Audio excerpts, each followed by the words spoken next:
Shalom, nous allons étudier le Daf Lamed Vav dans Masechet Brachot et nous reprenons signé la fin du Daf Lamed He Amud Bet. Goufa, on reprend une partie qu'on avait déjà étudiée. Amar Rabbi Amar Shmuel, Vechen Amar Rabbi Yitzchak, Amar Rabbi Yochanan, deux halachot, le nom de Shmuel, le nom de Rabbi Yochanan. Shemen Zait Mevarchin Aleav Boré Peri Haetz. Sur de l'huile d'olive, on fait la bracha de Boré Peri Haetz. L'Agma se pose la question d'abord de la situation. Dans quelle situation pourrait-on arriver à faire une bracha seulement sur l'huile d'olive? Echidame. Il m'a décacheté. Si tu dis qu'il boit l'huile, Azokem mazikle, ça fait du mal, c'est mauvais, c'est amer, et donc on ne peut pas faire de bracha. Et Tania, comme c'est marqué, Ashot et Shemen, Shel Trouma Meshalem et Taken, Veno Meshalem et Homesh, celui qui boit de l'huile de la Trouma qui n'a pas le droit de boire, eh bien il ne remboursera que la valeur de la Trouma qu'il a consommée, mais il ne paiera pas le cinquième en plus, qui est normalement une sanction que la Torah impose pour celui qui en profite. Il ne paye pas la sanction qui est liée au profit, parce qu'on considère qu'il n'y a pas de profit. Par contre, celui qui s'enduit avec de l'huile de Trouma, Asar Shemen Shel Trouma Meshalem et Takeren, Meshalem et Homesh, comme lui il profite de l'huile, il doit payer. Donc on voit que le fait de boire de l'huile ne procure pas de profit, et donc qu'il n'y a pas de bracha à faire. Donc la Gemara propose, et là, allez des pâtes, peut-être qu'il prend de l'huile avec du pain. Donc il trempe du pain dans l'huile. La Gemara dit, mais si c'est cela, le pain est essentiel, et l'huile serait secondaire, et on a un principe que quand on a une situation pareille, on fait la bracha sur l'essentiel, et l'essentiel acquitte le secondaire. Zak la c'est la règle, kol she'u eikar. Tout ce qui est essentiel avec lui du secondaire, mais varech ala eikar, vepoter eta tfela, on fait la bracha sur l'essentiel, et on acquitte le secondaire ainsi. Et là, décacheté à l'idée anigron, on propose de dire qu'il boit de l'huile avec un bouillon de légumes. Anigron, c'est un bouillon d'épinards. Damar Rabba Bar Shmuel, car Shmuel expliquait ce que c'était. Anigron, Maya des Silka, c'est un bouillon d'épinards. Et Ansigron, Maya des Koulou Shalke, c'est un bouillon de toutes sortes de légumes. Et donc, il boit de l'huile d'olive, mais dans un bouillon. Alors, moi dit, mais c'est pareil. En général, on met plus de bouillon que d'huile. Imken, avec l'anigron ekar, shemen tafel, utnazakla, kosho ekar, veimotefela, mevarech ala ekar, tefela. La même Mishnah, la même logique que si l'huile est secondaire, et en quantité plus petite que le bouillon, c'est le bouillon sur lequel on devrait faire la bracha. Donc la question ne se pose quasiment jamais pour l'instant de faire une bracha sur l'huile.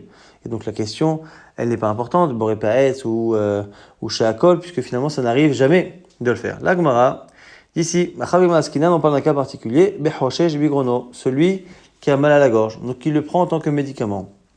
Détaillé comme c'est marqué, par rapport à Shabbat, on n'a pas le droit d'avoir une consommation d'un médicament, de consommer, ou d'avoir une action qui est particulière à une action de refoua, de guérison. Détania, Achoshesh Bigrono, Lo Iraenu Beshemet Trila Beshabbat, celui qui a mal à la gorge ne pourra pas se gargariser avec de l'huile pendant Shabbat. Pourquoi? Parce que c'est une action qui montre bien qu'il est en train de se soigner, et donc c'est interdit par les sages pendant Shabbat. Aval noten shemen arbe et tohanigron. Mais il a le droit de prendre son bouillon de légumes et de mettre plus d'huile que d'habitude, et en prenant plus d'huile, il fait passer de l'huile sur la gorge, et ubroléa, et il avale.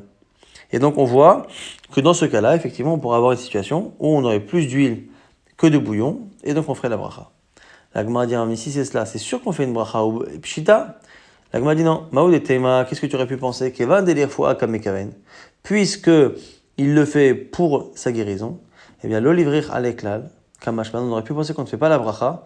Kamashmalan, kevan de itlean amine, baebruche, que la beracha ne dépend pas de l'intention de se nourrir ou pas, mais elle dépend du plaisir que l'on a. Si on a du plaisir, même si on prend ça pour se soigner, on fait la bracha. Et comme le dit Tosfot, à l'inverse, celui qui par contre n'aurait pas de profit de la chose, eh bien il ne serait pas obligé de faire une bracha.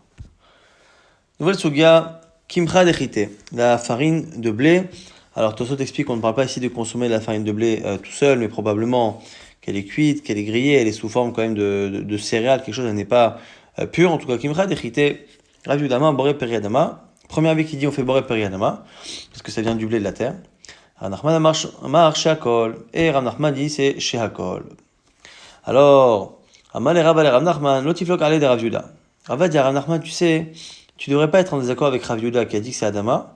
Pourquoi? Parce que, a priori, Rabbi Yochanan et Shmuel, qui sont deux grands Amoraïm, devraient penser comme lui, Kaime Kevate.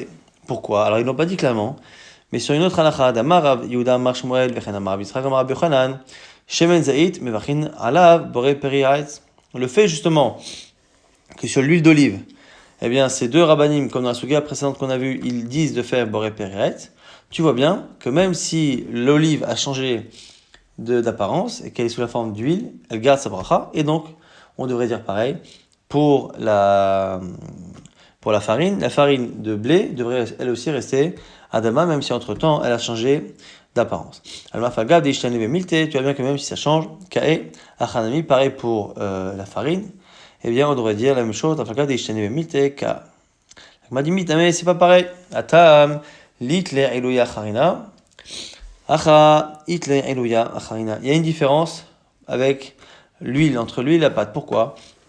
Parce que dans le cas de l'huile c'est vraiment la transformation ultime qui rend finalement, qui donne le fruit, en tout cas qui donne le produit pour lequel on a planté l'arbre. Alors que dans le cas de la farine, c'est qu'une étape intermédiaire entre le blé tel qu'il est récolté et le blé tel qu'on attend de le consommer, c'est-à-dire sous forme de pain. Et donc on aurait pu dire que peut-être que ça devient shakol quand c'est de la farine parce que c'est pas encore le fruit, enfin c'est pas encore l'aliment qu'on voudrait avoir et pour lequel on a planté le blé. Mais par contre pour l'huile, quand on est arrivé à un changement qui est la fin pour lequel on l'a planté, eh bien on ferait là-bas boré periadama. L'agma dit vechit le eloya chainel vachina ale boré periadama. L'agma dit mais attends, mais comment tu peux dire ça? Tu voudrais dire que du coup on ferait plus adama dès que on est dans une étape qui n'est pas l'étape finale. Et la shakol, marabi matna, marche mal pour ton nom, on a dit akra chaya, sur la courge crue, vekimcha desare, et sur la farine d'orge, mevachinan alayo sheakol niabidvaro, on fait sheakol niabidvaro. Et ici, on va faire une déduction. Si on a choisi de parler de la farine d'orge, ça sous-entend que c'est parce que c'est de l'orge qu'on fait sheakol, mais si c'était du blé, on ferait adama.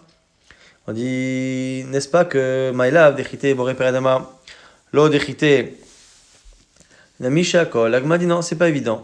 Peut-être que chité nami, même si c'était du blé, on aurait fait sheakol. Et quand on a dit l'orge, c'est autre chose. Ou la shmena déchité vekol sheken tsare. Et pourquoi l'agma te dit on aurait dû dire chitim, le blé. Et si le blé déjà c'est sheakol, a fortiori, l'orge. Non, l'agma dit non, yesh maïna déchité. Si je savais parler de l'orge. J'aurais pensé que peut-être que l'orge, on ne fait pas du tout la bracha. Kamash malan. Et donc, du coup, on a eu besoin de nous apprendre qu'on fait même sur la farine d'orge, on fait une bracha, plutôt que de ne pas en faire. On fait shakol, et donc il est possible que ce soit également shakol sur la farine de blé. Mais c'est possible aussi que ce soit adama, donc on n'a pas pour l'instant de preuve. L'agma s'étonne qu'on puisse imaginer un seul instant ne pas faire de bracha. Omiga, mimelach, vezamit. Est-ce que ça peut être différent du sel et zamit? Zamit, c'est de l'eau salée. Ditna, c'est marqué dans une Mishnah, à la melach, à la zamit, on met shakol, niabidaro. Même sur du sel ou de l'eau salée, on fait shakol. L'agma, non, istarich. Talkada, tachavina, melach, vezamit, avidanish, déchadé les poumets. L'agma dit non, mais tu aurais pu penser que même le sel et l'eau salée, c'est différent. Parce que des fois, les gens mettent ça à la bouche pour avoir un goût. Alors que la farine d'orge, comme ça a tendance à faire des problèmes, Rachid nous explique que ce sont des vers intestinaux. L'olivier khalea, on aurait pensé qu'on ne fait pas du tout de bracha kamashmalan, que quoi, que kevan itlean amine baibouché, tant qu'il y a un profit, on fait une bracha. Donc c'est les deux conclusions des deux sugyot. Quand il y a un profit, on fait une bracha même si c'est un médicament et qu'on ne veut pas a priori se nourrir. Et même quand on prend quelque chose qui n'est pas bon pour l'estomac ou pour la santé, et bien à partir du moment où il y a un profit, on fait une bracha. Kora, Rav Yehuda Amar Boré Peri Ha'adama. Ici, Kora, c'est une partie donc de la branche de palmier qui n'est pas encore mûre et que l'on consomme. On a Rav Yehuda qui dit qu'on fait Boré Peri Ha'adama. Shmuel Amar Shakol Nia Bidvaro lui dit que c'est Shakol Nia Bidvaro. Donc c'est pas le fruit de base. Donc comme c'est pas le fruit de base, on passe de Hetz à Adama, ça c'est Rav Yehuda. Mais Shmuel va expliquer tout de suite que lui il pense Shakol parce que normalement c'est un endroit qui, quand on laisse mûrir la branche, eh bien cet endroit devient du bois. Et donc, Rav Yehuda Amar Boré Peri Adama Perahu lui dit c'est Boré Peri Adama parce que ça se consomme, donc c'est une sorte de fruit. C'est pas le fruit principal, donc c'est Adama, mais c'est pas autre chose qu'un fruit. Shmuel Amar Shakol Yavidvaro il vesofo likashot. Shmuel dit que c'est Shakol parce que ça va finir par durcir, c'est censé être du bois. Alors Amar le Shmuel et Rav Yehuda, Shmuel qui dit qu'il faut faire Shakol, d'une certaine manière finit par donner un peu raison à Rav Yehuda. Yeshinena, Shina c'est une appellation qu'il donne à son élève Rav Yehuda. pour dire qu'il est chacham. Kevatra mistabra. La logique va comme toi. Pourquoi? J'ai réalisé que des hatznon, sauf les kachot, car le radis aussi, si on le laisse dans la terre, il a tendance à durcir et être immangeable. Umachinan ale, boré periadama, et on fait tout de même boré periadama. Donc ma logique de dire qu'on fait shakol sur Korah parce que ça va durcir, a priori elle est contredite par la bracha que l'on fait sur le radis. L'agma dit velohi, et c'est pas vrai. Tznon natrain she adata des pugla. Dit que là, le natrain she adata des Korah. L'agma dit, mais c'est pas vrai. Même Shmuel qui a dit ça, il s'est trompé. Pourquoi? Parce qu'il y a une différence. Le tznon, nous on le plante pour cela. Donc peu nous importe si finalement, en laissant le fruit dans la terre, ça va finir par devenir dur. Mais là ici, le problème, c'est qu'on ne plante pas l'arbre pour cette branche-là que l'on mange à l'état tendre. Donc comme on ne la plante pas pour ça, eh bien, il a raison de dire que c'est pas le péri, c'est pas le fruit. L'agma dit, ah bon, quoi, à chaque fois que c'est pas la raison pour laquelle on le plante, eh bien, on ne fait pas la bracha d'origine. Et pourtant, le caprier. Donc, le petit arbuste qui fait des capres. Les gens les plantent pour ce qu'on appelle picha. Picha, Rachid nous explique, c'est le fruit. On verra ça plus tard, on appelle ça également évionote. Donc, c'est le gros fruit. Nous, aujourd'hui, ce qu'on trouve très souvent en conserve, ce sont les graines qu'il y a dans le fruit. Donc, le fruit est un peu plus gros. Il y a plusieurs graines que l'on trouve là dans les conserves qu'on trouve aujourd'hui. Donc, adata de picha.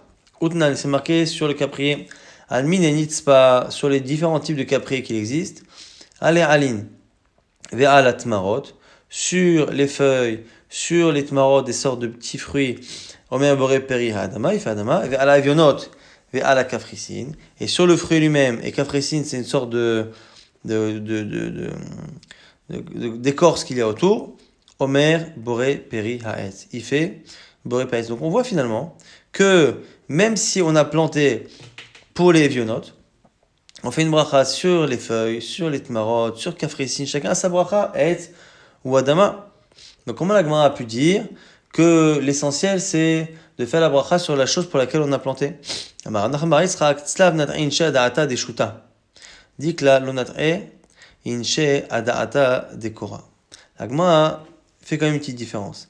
Elle dit même si on plante essentiellement un caprier pour ces vionotes, eh bien, on sait que par ailleurs, on peut consommer les feuilles. Parce que dans tous les cas, en consommant les feuilles, eh bien, on ne va pas à l'encontre de la consommation du fruit. Donc, on peut très bien consommer les fruits et se dire, bah, écoute, plus tard, peut-être qu'on consommera les feuilles, peut-être qu'on consommera les tmarotes, peut-être que oui, peut-être que non. Mais ça n'empêche pas. Alors que Korah, à partir du moment où Korah, c'est la branche du palmier, mais à l'état jeune, eh bien, si on mange la branche quand elle est jeune, on ne laissera pas la branche durcir et on ne la laissera pas surtout faire des fruits. Et donc normalement, celui qui plante un palmier, il plante le palmier avec l'intention de ne surtout pas consommer les corottes, les koras qu'il y a dedans, parce qu'il veut surtout consommer les dattes. Et donc du coup, ce qu'on est en train de dire, c'est que dans le cas de Korah, il y a vraiment une intention claire de ne pas consommer Korah.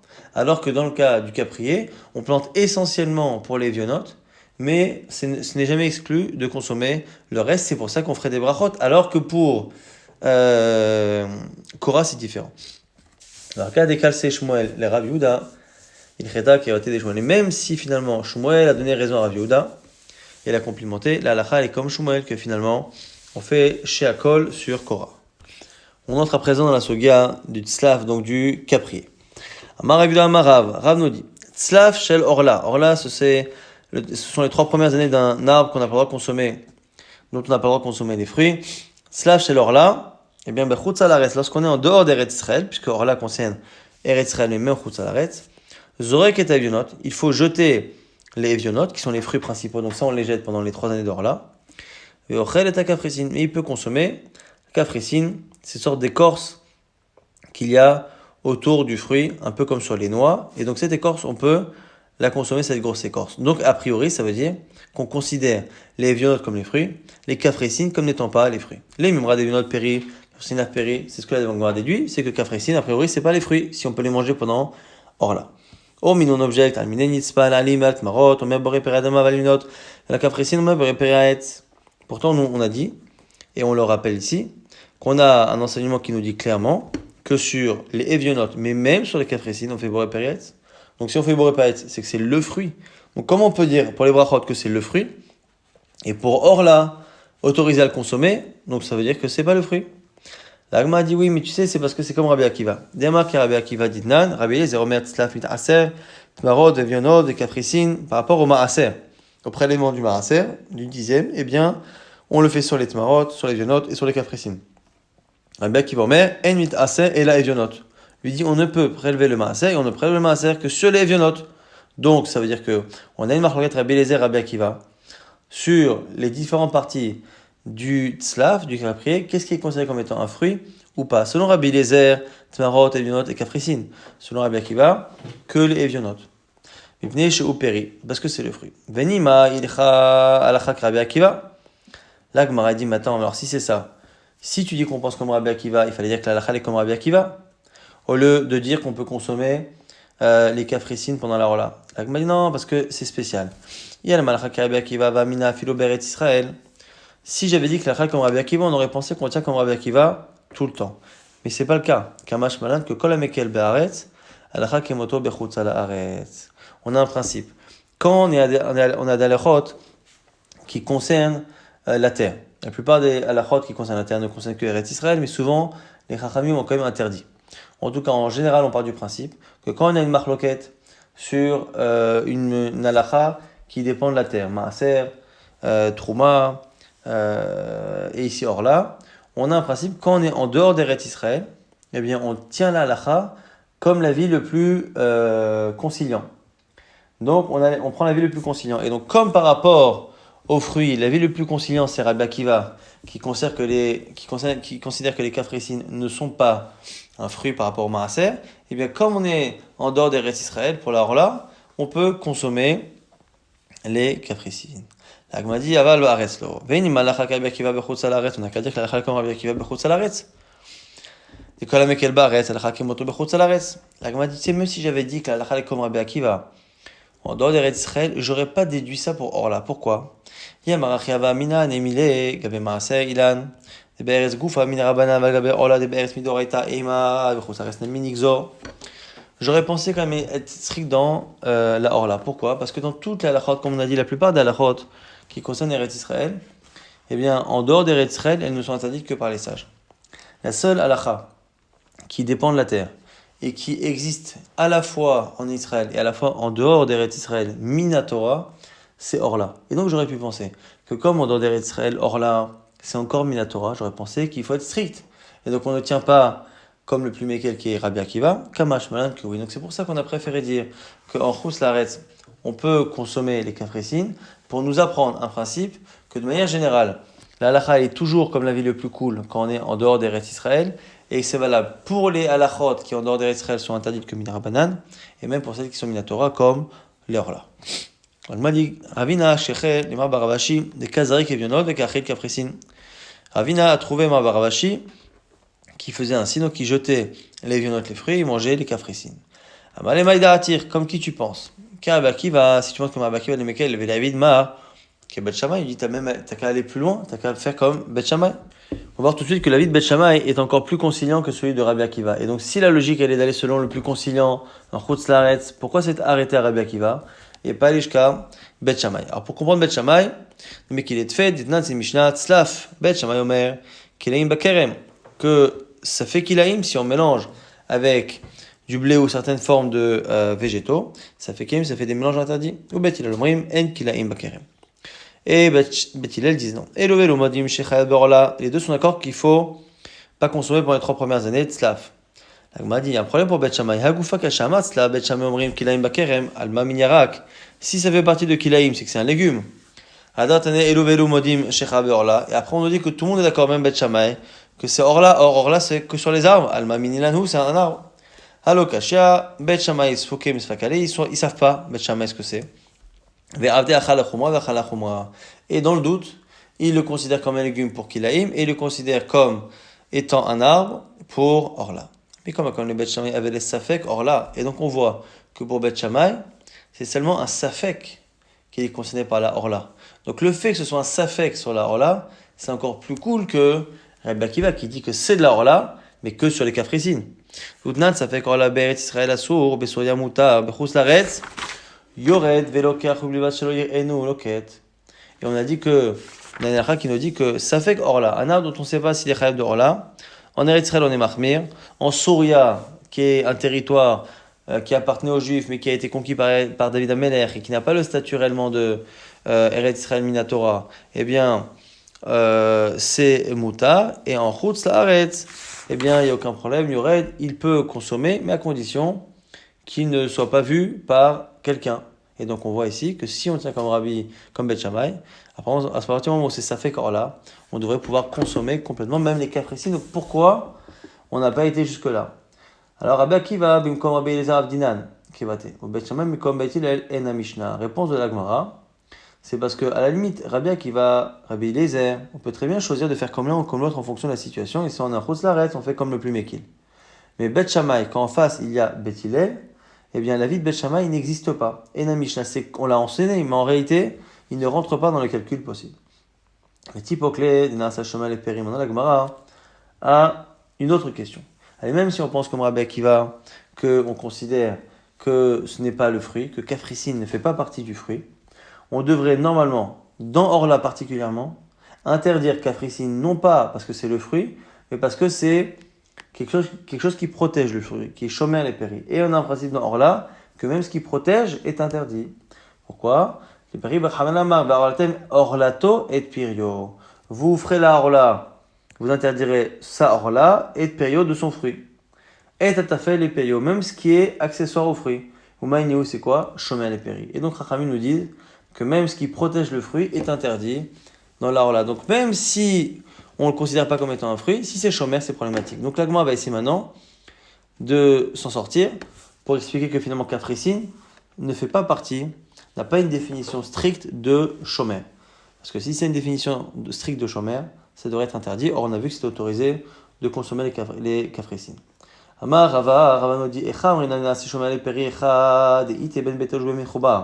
peut-être que ce qu'on appelle Shomer, c'est quelque chose qui reste autour du fruit quand le fruit est dans l'arbre et quand le fruit est cueilli. Et or, ce Kafrissine qu'il y a autour des lionotes ne reste sur le fruit que quand il est dans l'arbre, mais pas après. La Gemara objecte et Abaye pitma shel rimon mistarefet ve'anetz shelo en mistaref. Par rapport à la touma, on ne compte dans l'aliment de la grenade que le fruit lui-même, mais le netz, cette peau qu'il y a autour, qui ressemble selon Rashi à ce que l'on a nous dans les Kafrissines, autour des capres, eh bien là-bas c'est pas mistaref. Mi des kamaranetz shelo en mistaref alma de la vochelu, donc ça fait pas partie de l'aliment. Et vetanegabé on dit orla kliperimon ve'anetz shelo, et on voit que pour la orla on considère que l'arimon et le netz autour klipe gozim et ce qui est autour des noix ve'agarinim et des graines chaviv orla sont chaviv d'orla.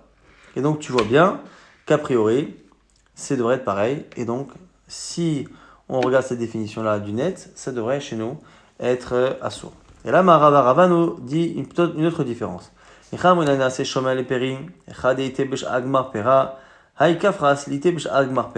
Peut-être qu'il faut que cette écorce reste lorsque le fruit est mûr. Or, chez nous, ça ne reste pas. Est-ce que tu penses vraiment qu'on peut définir un shomer, un péri, que s'il reste à la fin? Pourtant, regarde ce que dit Rav Nachman, Amaraba Baravoa, allez mitrale de orla. Mitrale de orla. Donc Rashi nous explique que c'est mitrale, c'est l'équivalent là aussi du kapras, de cette écorce qu'il y a autour cette fois des dattes. Asiré, c'est assour.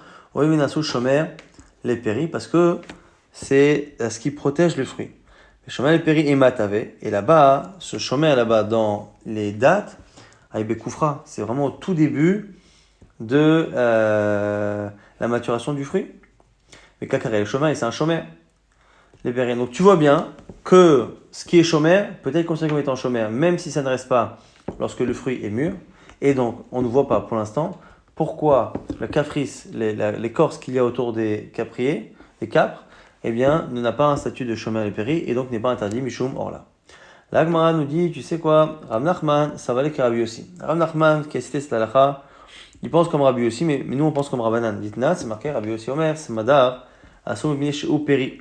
Semadar, donc semadar, c'est un raisin, mais qui n'est pas encore mûr. Eh bien, il est interdit à cause parce que c'est un péri.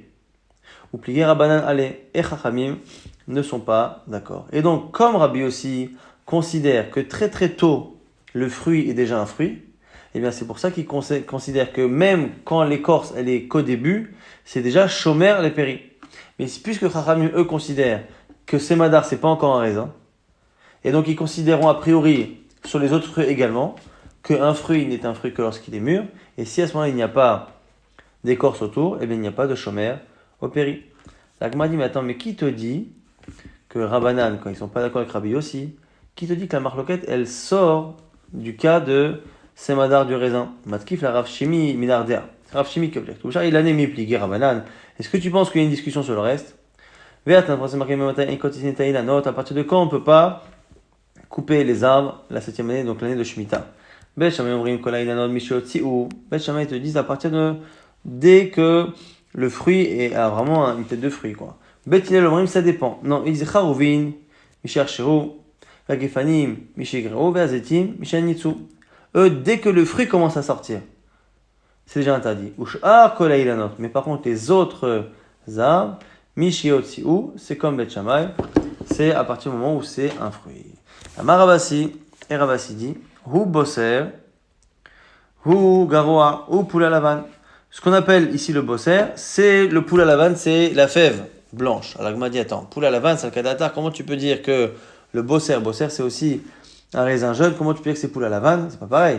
Et la image shiro que poula lavane, c'est la taille. La taille d'un bosser, c'est la même taille que ces fèves blanches.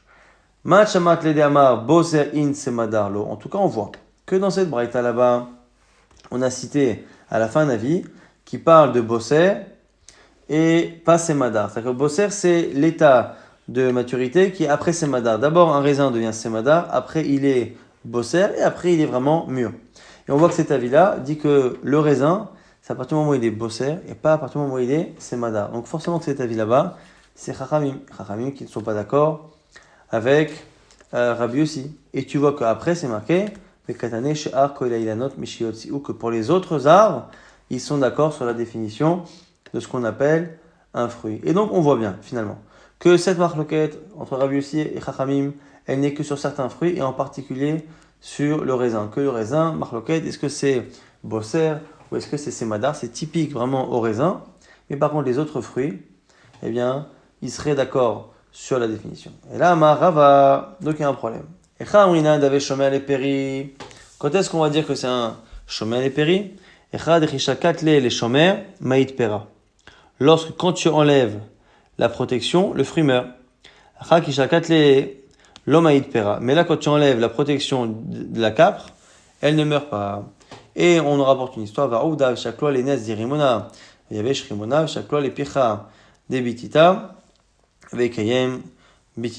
jour, on a enlevé l'écorce de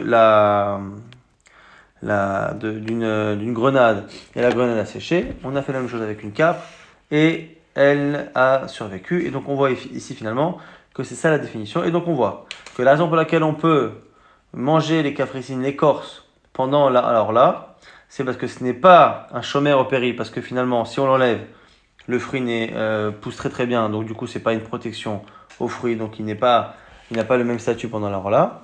Et même si par rapport au brachot, on considère que c'est une partie du fruit comme Rabbi Eliezer, comme on est là en Chutz Laretz, on tient par rapport à l'interdit de consommation comme l'avis le plus consignant qui est Rabbi Akiva, qui considère que seuls les unotes sont un fruit. Toute la partie en parenthèse ici, on la saute comme le disent Tosot et le Marshal, parce que ici ça a été intégré tardivement, par erreur, en prenant compte d'un livre de Halacha qui est le Baal Lichot Gedolot.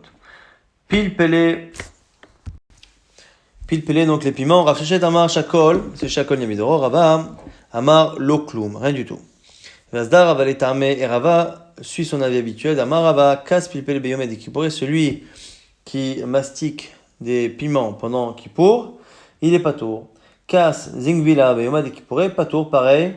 Si il le fait avec du gingembre, il est patour, il n'est pas considéré comme ayant mangé Minatora pendant Kippour.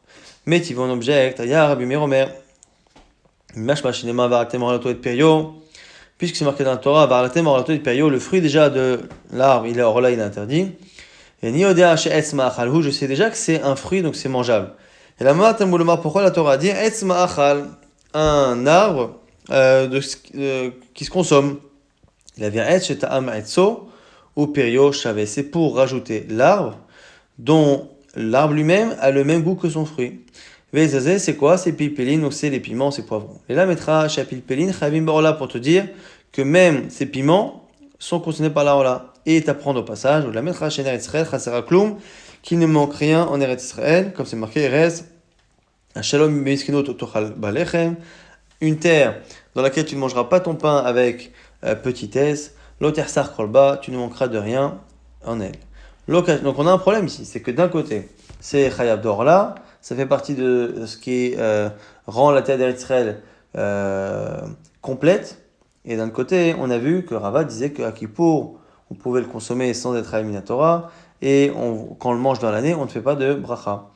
Agma dit, Lokasha, on ne parle pas de la même chose, à Birtifta, à Meleveshta. Ça dépend s'il est humide, s'il est à son état normal, ou s'il est sec. Une fois qu'il est sec, c'est une forme d'épice, et effectivement là, ça ne s'appelle pas de la consommation, il n'y a pas forcément de bracha, mais par contre, si c'est encore à l'état de fruit normal, eh bien, on fait une bracha. Amrele Rabban le Merima, Kazingvela, maintenant, celui qui, donc, mastique du gingembre. On dit là-bas, à Merima, les Chachamim lui ont dit, mais on dit qu'il pourrait pas tout, si on fait ça Kippour, c'est pas tout. Pourtant, Rava a parlé un jour d'un gingembre qui venait comme ça là-bas d'Inde. Eh bien, on a dit que on peut le consommer et on peut faire boré periadama. L'okasha là aussi, ha bertifta, ha bevisha, ça dépend si c'est sec en forme d'épice ou si c'est encore à l'état naturel. Chavitz gdera vechen daïsa. Chavitz gdera, c'est une sorte de plat qui est fait comme ça avec des céréales et du miel. Vechen daïsa, et daïsa, c'est du blé écrasé. Donc ces deux plats-là, ces deux choses-là, eh bien on parle ici de la bracha. Rabbi Yehuda Omer, Shakol Niavidvaro, c'est Shakol, parce qu'on ne reconnaît pas d'une certaine manière l'aliment végétal. Rav Kanama, Bore Mine Mezonot. Eux disent ça y est, c'est déjà une sorte de plat à base de céréales, donc c'est Mezonot. Agma dit Daïsa, Greda, Kulal Malopligé. Si on parle que de Daïsa tout seul, il n'y a pas de discussion. Daïsa, c'est Bore Mine Mezonot. Qui pligué, Daïsa, qui a un Chavitz. Lui dit non, c'est pour le blé lorsque c'est fait sous forme de Chavitz, donc c'est avec Chavitz, etc. Donc dans une marmite, c'est cuit, il y a du miel. Rav Yehuda Amar Shakol, Savadou Shaika. Rav Yehuda dit qu'il faut faire Shakol parce que c'est le miel qui est essentiel. Rav Kanama Boremine Mezonot et Rav Kana disent que c'est Mezonot. Pourquoi? Ça va, Smidaika, ils pensent que c'est le blé qui est essentiel.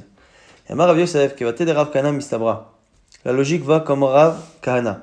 Pourquoi des Rav ou Shmuel, avec Rav Shmuel disent les deux, Kol Sheshbo Mechameshet Aminim, Mevachin Ala Boremine Mezonot. À partir du moment où il y a un élément des 5 céréales, c'est toujours ça qui domine. On ne regarde plus la chose qui est essentielle en termes de quantité, on regarde plus ce qui est essentiel en termes d'intention. Est-ce que je fais ça pour ça? Ça, c'est ce qui est valable entre d'autres aliments. Mais dès qu'au milieu, il y a un produit qui vient des 5 céréales, eh bien c'est lui qui l'emporte, Boré, Miné, Mesnot.